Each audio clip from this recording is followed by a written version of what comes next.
life fixers. Hope you're having an awesome day. Are you ready to better understand yourself, your partner, and your marriage? Today we will with how to learn how to actually, what is it going to take for you to really go and change yourself? Change your marriage. Ooh, there's going to be a lot here. I'm really excited for today's guest. And if there's anything that you like in this episode, as soon as you hear it, press share, send it to someone else you think will be able to benefit from it.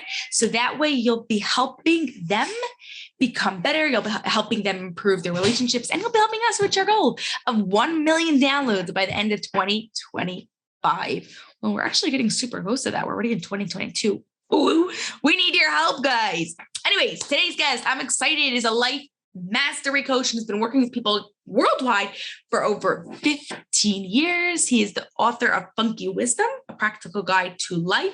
And I'm super excited to have here Dennis Berry. Thank you so much. Just before we came on here, you asked me how it was, and I asked you how you were, and you said your life was amazing, really good. I don't remember the exact word that you used, but it's like, it's always like that. And I want to know the full story, how you've been able to make it like that. Well, it's actually a long story, but I'll keep it short. I've been sober on April 8th, it'll be 19 years. Wow. And I was an old ski bum, ski racer, party guy, chef for a long time. And for the last 15 years, I haven't really been any of that. And I was living in the mountains in Colorado and working just to, have enough money to come to the beach. So about 7 months ago, I sold everything I own and moved to the beach. And I live in Playa del Carmen in Mexico, paradise. And, that's not the reason I'm sorry? I was there just about a year ago. Awesome. Yeah. That's not the reason it's awesome. It's awesome because I'm happy and I feel good about me. And I just happen to do that here at the beach instead of shoveling snow and cold weather. But for a long time, I lived in the mountains, and I understand the love of the mountains and the peace and serenity that can be there. And so I don't knock it. Everybody has their own life to live. Yeah. Are you like a water person? I love water. Yeah, like my parents, my dad's such mountains, my mother's water. They cannot go, like vacation is like such a thing, finding a place where they could both have their water and the mountains. So they did like recently a road trip down like, I think it's called Route 1 down California. I don't know, Route something, all the way from the top of California down to Mexico. And like mom sat on the side of the car. They were driving downwards, and she saw the water and he saw the mountains, and all set. I was like, okay, you have to go and do that again. That was the best vacation ever. Literally what every person needs. The PCH, Pacific Coast Highway, goes along the coast down in California. Yeah, that's a great drive. Beautiful. Yeah, I have to do it one day. Okay. So what sort of inner work did you have to do to actually really make that happen? Because you could also, like you said, be living at the beach and not be super happy. Yeah, true. And it's not the place, it's the person, right? And that comes from experiences. I think we all mature emotionally at different points in our lives for different reasons or circumstances. And my story was I was a crazy maniac, drug addict, alcoholic, and my life was falling apart physically, financially. My relationships were dead. Everything fell apart. And when I stopped drinking and doing drugs a long time ago, at first it was like, I need to stop doing that because I'm going to die soon. And then I realized it's not about not drinking or whatever. It's about growing up and being an adult and looking the world in the eye and grow and being mature, taking care of your responsibilities, and really just growing your awareness. We have a saying in the world of addiction recovery, and that's you only have to change one thing, and that's everything. So I need to change the people I hang out with and surround myself with happy, healthy, successful people. And if you do that, you will eventually become happy, healthy, and successful based on your various ideas of what that means for you. And over the last however many years, I started life doing coaching, what I do now, about 16, 17 years ago. And it's really turned into a huge thing nowadays, which is awesome. It's great to see. We all need coaches, mentors, and accountability partners to help guide us through the pains of living, who somebody to see what we can't see, who's not emotionally attached to our crap. And I have a coach, and I think everybody should. So, I just constantly work on myself, and I help other people. And it's in the helping and serving other people where I also learn how to improve my life at the same time. Right. That's one of the best parts about being able to like work with people is being able to get to learn from them, whether you're doing like something to like talk about something that applies to both of you, or whether you learn something that you've never even thought of and they're able to go and teach you something else. Yeah. It really is. Yeah. And then, so when I had a really successful business in my 30s, and then I ended up losing that right around when I turned 40, which was 10 years ago. And I was like, whoa. And first it was like a really big blow to me, but I never had a family because I was crazy. I was never married. And I was like, what am I going to do? And I said, all right, well, it's time to have a family. So I was looking for the right partner to do that with. And I said, all right, well, if I had a young girl who wanted to have a big family, make lots of babies, I would have done that. And I got the girl who I got, who had a special needs boy with autism. And I was like, well, that's what God put in my life, whatever God is. And so that's what I did. So I spent 8 years raising him. And then our relationship fell apart, which we were never really compatible, but it was still really painful. And I spent a great deal of time and getting over and through that. And it also helped me grow a lot. And it also helped facilitate this move to where I live now, where I want to live. And, but, I had to go through that pain to really see life differently and appreciate it a little bit more. Was there a specific thing that made you like a specific action, a specific like pain that you're talking about that had to happen?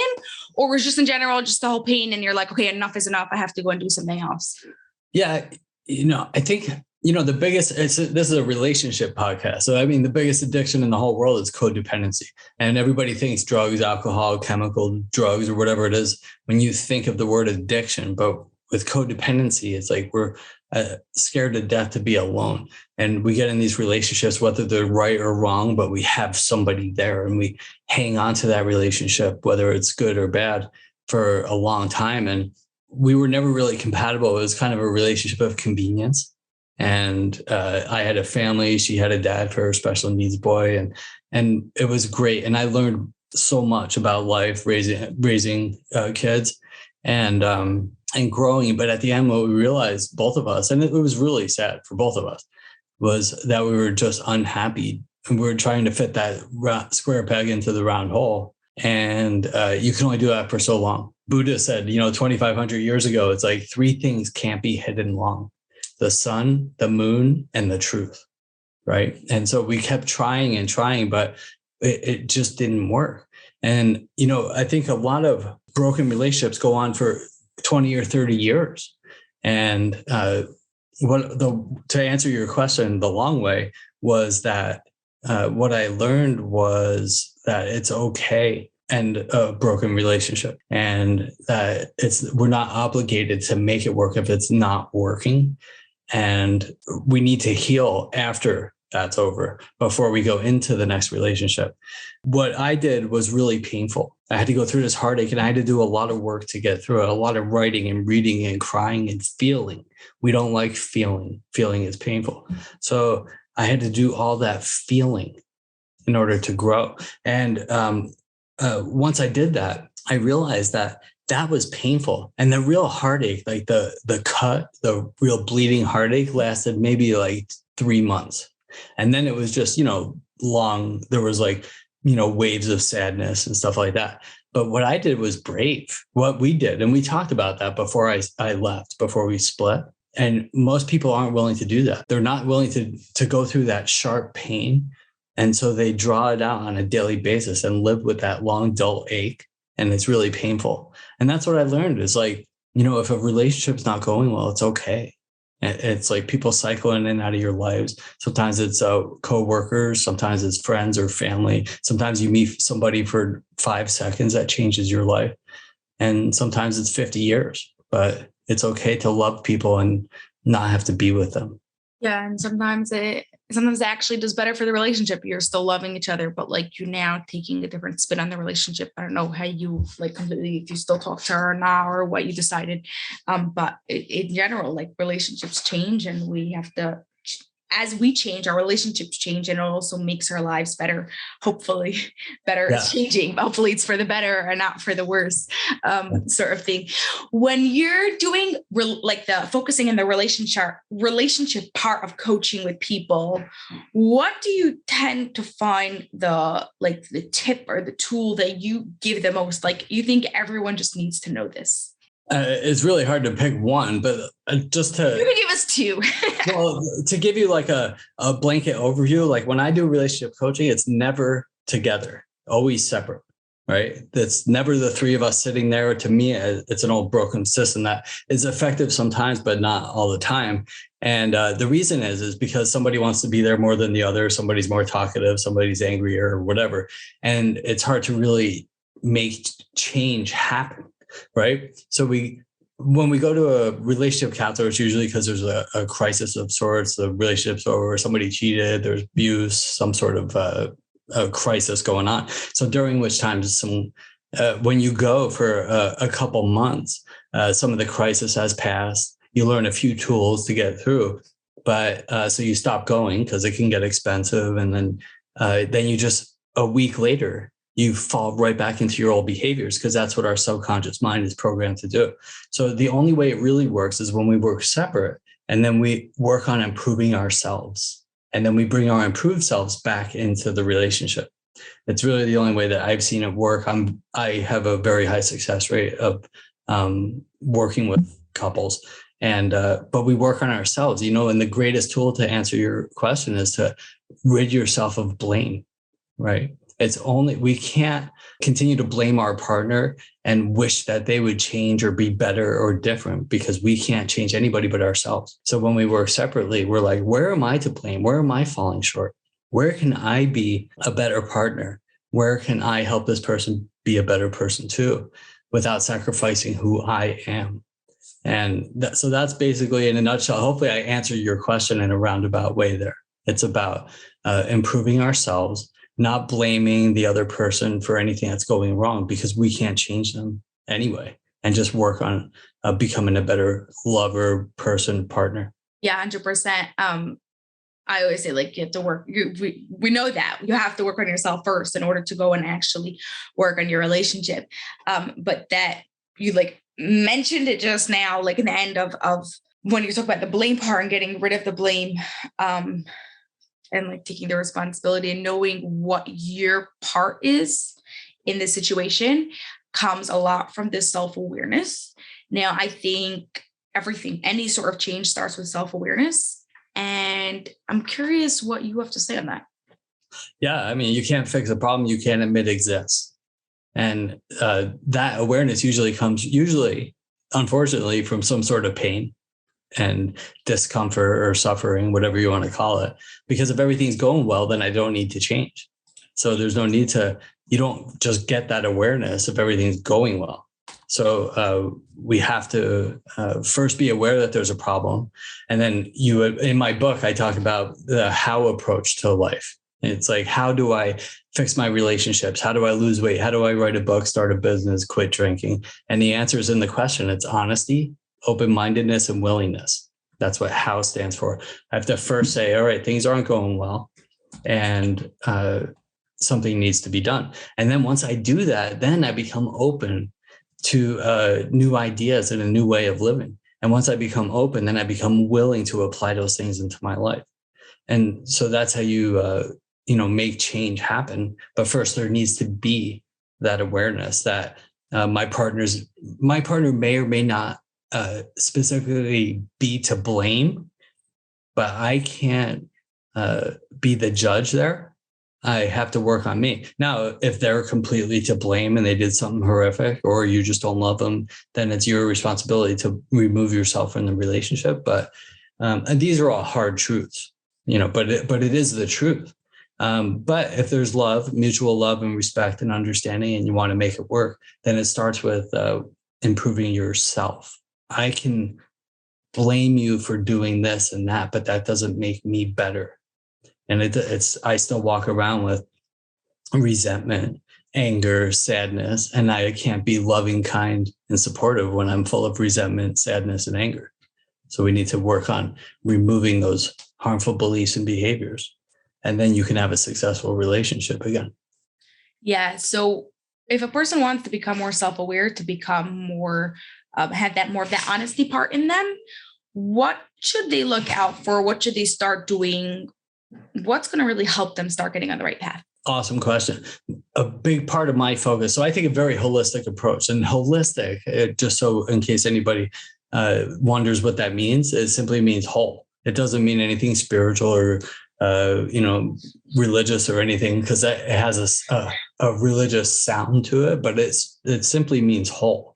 Yeah. A lot of people who are into like holistic alternatives, I should say, or holistic mindsets tend to be more open to like more of these like woo-woo things, but not always. So I think that's where for some reason it's fallen like that. Yeah. Yes. But but what it really just means simply is whole, right? Yeah. And what that means, we take a whole approach, a whole body approach, a whole body, mind, and spirit approach to healing and growing as a person. And we say in the world of addiction recovery, we only have to change one thing, and that's everything, right? So the way I was doing things wasn't working. So, I have to change the people I'm hanging around with. I have to change my behaviors, my beliefs, the way my morning routines, the food that I'm eating, what am I drinking, putting into my body, because it really is a whole body approach to overall health, happiness, and well-being. And the best way to get that awareness or to grow into that awareness, to cultivate that awareness, is through mindfulness and meditation. And it's a big part of everything I do. I do it in my own personal life, and it's part of what I teach in my coaching practice. And because the answers and the solutions we're looking for in life, they come in the silence. The problem isn't necessarily the drinking, the drugs, the relationship, or anything else that's going on in the world, their politics or your phone or whatever you're blaming for your problems. The problem is my thinking, right? I'm full of fear, insecurity, my programming, my conditioning growing up in the world that I grew up in, whether it's my parents, friends, schools, teachers, whatever, trained me to be who I am. So in a lot of cases, it was harmful. And, probably in most cases, it was well-intentioned stuff. Our parents did the best they could to raise us with their level of awareness and understanding. But along the way, we pick up coping mechanisms on how to deal with when our parents get in a fight. What do we do when we see that? Let's say dad hits mom, and, we pick up on that subconsciously. Oh, it's okay to hit your wife. And then you have a 5-year-old boy who thinks that and wakes up 20 years later or grows up 20 years later, and he's hitting his wife because he was trained subconsciously that that's okay. So that's where that stuff comes from. And so it's not that we need to do or learn anything new. It's we need to unlearn the unhealthy and harmful behaviors. And that's where change happens. And that comes from cultivating certain behaviors, beliefs, and ideas into your mind through meditation. Things like, having an open mind, things like patience and honesty, those types of things. And we do that in meditation. And when we do it in meditation, it starts happening in our lives. Our lives actually change. Okay, so walk me through a meditation. If a person wants to become more honest, let's say, or any of the things, what's their meditation going to look like? What are they trying to actually do? Yeah, so I don't know if you can see, I have my life mastery school that I do on my website. I have a whole series on, there's 4 series on free videos that you could just go watch and hang. And one of them's on mindfulness and meditation. And the thing with meditation is we don't have to be Buddha or the Dalai Lama sitting in orange robes up in a cave in the Himalayas somewhere for 3 months. We can meditate, in your favorite chair. The idea isn't to necessarily sit in a lotus position and touch your thumb and your finger together. If you want to do that, that's awesome. If it's uncomfortable, don't do that, right? The idea of meditation is to calm our mind, right? We're not going to stop our thinking. We just need to observe our thinking and not let it affect our happiness and well-being. Just observe it and be like, oh, Why am I feeling resentful? Why am I feeling angry? Just let it come in and go out the other side. We're never going to stop thinking. If we stop thinking, that means we're dead, right? And that's not good. So we want to just like observe our thoughts. Why are we having those thoughts, and let them flow through us? And there's thousands of different types of meditation. None of them are right or wrong.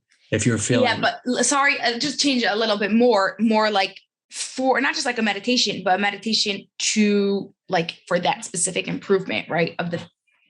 Usually a lot of times we'll speak about meditation for like calming your brain down and for recentering yourself and things like that. But if you want to like actually become more self-aware, or more honest or something like that, is there a specific type of meditation that you're doing, or you're just letting those thoughts flow by, and one of them is, and through that process, your thoughts about honesty and self-awareness are going to come through?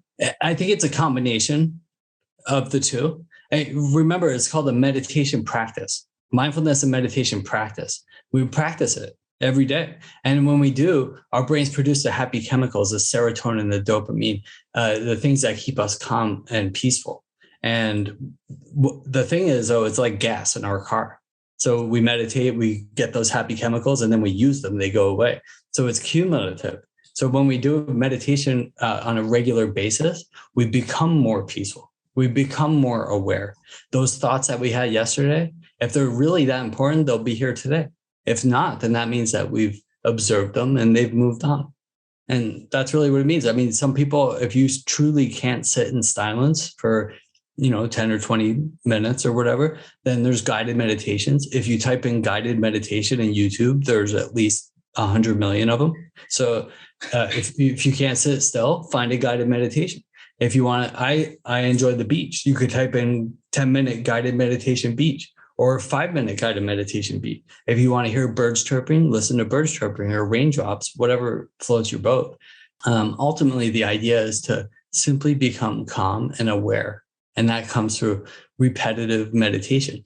Keep in mind, we became fearful, insecure, unhappy over time by doing the crazy world without stillness, without meditation and silence and calmness. And that's how we got to where we are with the broken relationships, the addictions, and the financial problems, credit card debt, whatever it is, 30 pounds overweight. That's what got us there. So becoming calm and centered helps us see things for what they really are. What you're saying is that just by meditating and having the meditation practice of it, you're going to become more self-aware by noticing which thoughts like constantly come up. Or am I saying this wrong? No, not at all. I'm saying that our awareness increases and changes over time. So what my truth was yesterday might not be my truth today. I used to go to why is that? Because if we're growing and maturing, like our truths changed based on whether it's philosophy or the life that you lead or had to go through. It's like, oh, well, this was true yesterday, but now it's not true anymore. When you think the rules change. Or as you get older, you see things differently. Like the little things become the big things and more important. And, it's just moving and morphing. 15, 20, 18 years ago, I used to go to a Buddhist monastery to go meditating, and I used to sit there in a lotus position and for an hour at a time, 5 days a week, and in pure silence with a big, huge Buddha statue. And this morning I rode my bike to the beach and sat on the beach and meditated for 22 minutes, listening to the oceans crash. And then some days I'm like, oh my God, I have a podcast and then I have 3 clients. I don't have any time. But so I'll go sit on the toilet for 3 minutes and pull up the video I took of the sunrise on the beach from a couple of days ago. That's a meditation too. And it's in doing these things that your attitude changes, that you start cultivating that awareness. I think one of the reasons that most people fail in sobriety or recovery or fixing their relationships or just growing or changing their awareness is because they're looking for the quick fix. And that doesn't always happen. They're looking for the magic pill. And a lot of times a growing awareness, a better lifestyle, health, wellness, looking good, feeling better comes from weeks, months, or even years of cultivating that type of lifestyle. There's no quick fix. And so once people start, New Year's, we just passed New Year's resolutions are the best. Every New Year's, there's 5 things. I'm going to write a book, lose 30 pounds, stop drinking, improve my relationships, and blah, blah, blah. And then 2 weeks later, you're overwhelmed. Because those are huge goals. You have 5 huge goals that you're trying to tackle and do the old life that's keeping you unhappy. And you get overwhelmed. And so 2 weeks later, you get drunk, eat a bunch of chocolate. And then next year, it's the same 5 New Year's resolutions. It's Groundhog Day over and over and over again. So we just need to get focused on the fact that it's 100 miles into the woods. It's 100 miles back out. It took me 5, 10, 20, 30 years to become unhappy. It's going to take longer than 5 days to undo that and get where I want to be in life. Yeah, I think that's a really important reminder. Like you're working on something and it's so frustrating that it just doesn't go faster, right? Like we want it in all areas of life, but especially this, because like you mentioned in the beginning, how it's so painful and it's so hard. And you're like, oh, I just want this to be over with. And I just want this to be done with. But yeah. And you know why most businesses fail? It's not because the person isn't talented enough or because they don't have the expertise or whatever it is in their business. But creating a very successful business is extremely hard. And along the way, you have to learn and grow. You can write the best business plan, but it takes a long time to, the way you start your business isn't the way it ends up being. You have to learn and grow along the way. And most businesses fail in a year because once they see the enormity of the project they're trying to create, they get overwhelmed and then they go get a job and say, screw this, I'm not doing that. And that's why most businesses fail. So everybody's an entrepreneur nowadays, but to be a true entrepreneur, to be a CEO, like everybody types on their company, I'm the CEO of my company. A CEO is massive. Like that takes a lot of work, education, and experience to become a CEO. And most people quit before they reach that level. Yeah. It's really easy to just put a CEO on your like Instagram bio. But yeah, sure. Yeah. And that's fine. I mean, no problem. But then I also believe that like, if you consider yourself that, then you're going to work towards that, right? You have that not label, but you identify yourself as a CEO or as someone with this talent, then your mind's going to have to find ways to get there. Yeah, it needs to. But most people don't because it's hard. And we don't like change. Remember, the reason as humans, we don't like change. So we get out of our mom's belly and the doctor slaps us on the ass and we're like, start screaming. And why? Because we were just real comfortable. We were being fed. It was all warm and nice. And there wasn't all this crazy world and politics and stuff. And so we come out, the doctor smacks us. We're like, ah, and then we stop crying. And then eventually we start learning how to crawl. We crawl into the wall and bump our head and we start crying. And then we learn not to do that. And then we start walking and we fall down and we start crying. And then eventually we learn to not fall down. And then we learn how to ride a bike and we fall down and start crying. And eventually we reach this point in our lives where we get comfortable. We don't like change because all that change was painful. That's what we're scarred from. Right. And so whenever there's change, we're like, I don't want to fall down again. I don't want to hit my head again. But the world's changing and I don't know how to get there. So I'm going to drink. I'm going to scroll on my phone for 4 or 6 hours. I'm going to watch 3 seasons of Netflix today because I don't know how to get there. I don't want to do all those things. I really want to be there. I want to have 8 figures in my bank. I want to go live on the beach and drive a Ferrari, but I don't know how to get there. So I'm just going to stay here and do this. And then I'm full of regret and fear and sadness because I can't get there and I feel like a failure. And then I need Xanax and whatever. So we need to like take that step back and have that how that you said. I love that so much. I think I'm going to start using it, the honesty, openness, and willingness. Please do. Yeah. And please, like, and I don't know what questions you're going to fire at me next. Usually it's like, if you have one bit of advice for somebody out there, and I always say the same thing, it's ask questions. Oh, I love that. Yes.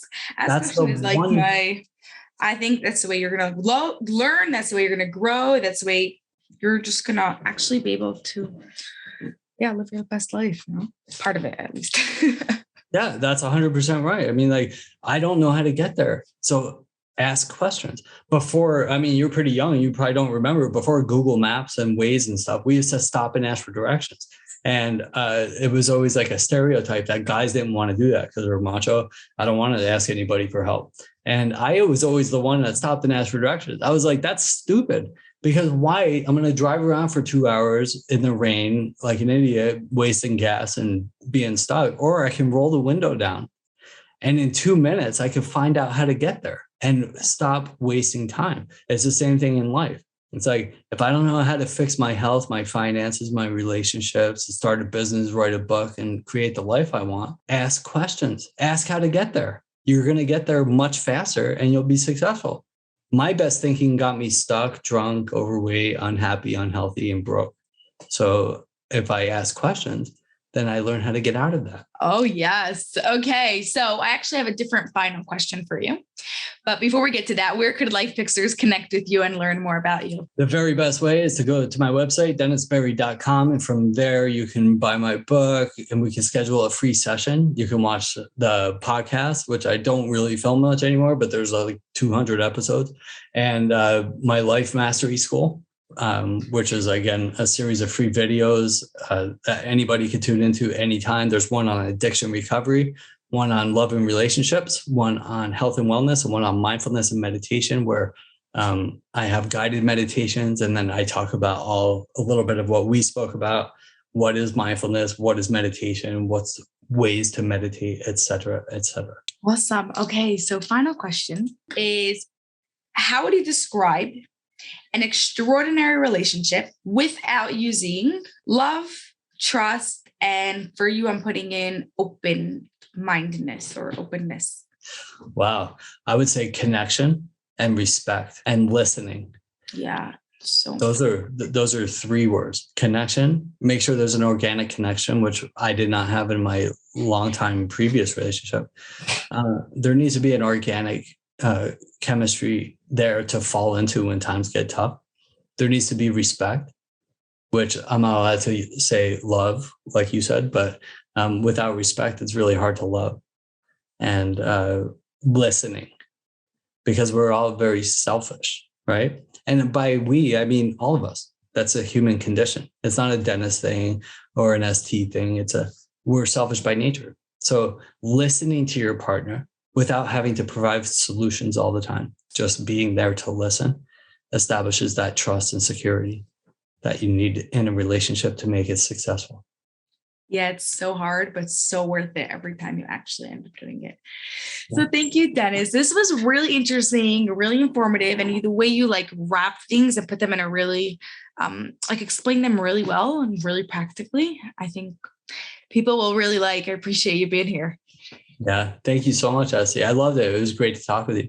That's all for this episode of the Life Fix University podcast, but I have a huge favor to ask of you that will not only support the show, but will also help the people you love most. We are striving for 1 million downloads by the end of 2025, and we can't do this without your help. If you love this episode, please share it with 2 of your family and friends so they too can rewire their brains to have an extraordinary marriage. It was awesome spending time with you, and I'll see you on the next episode.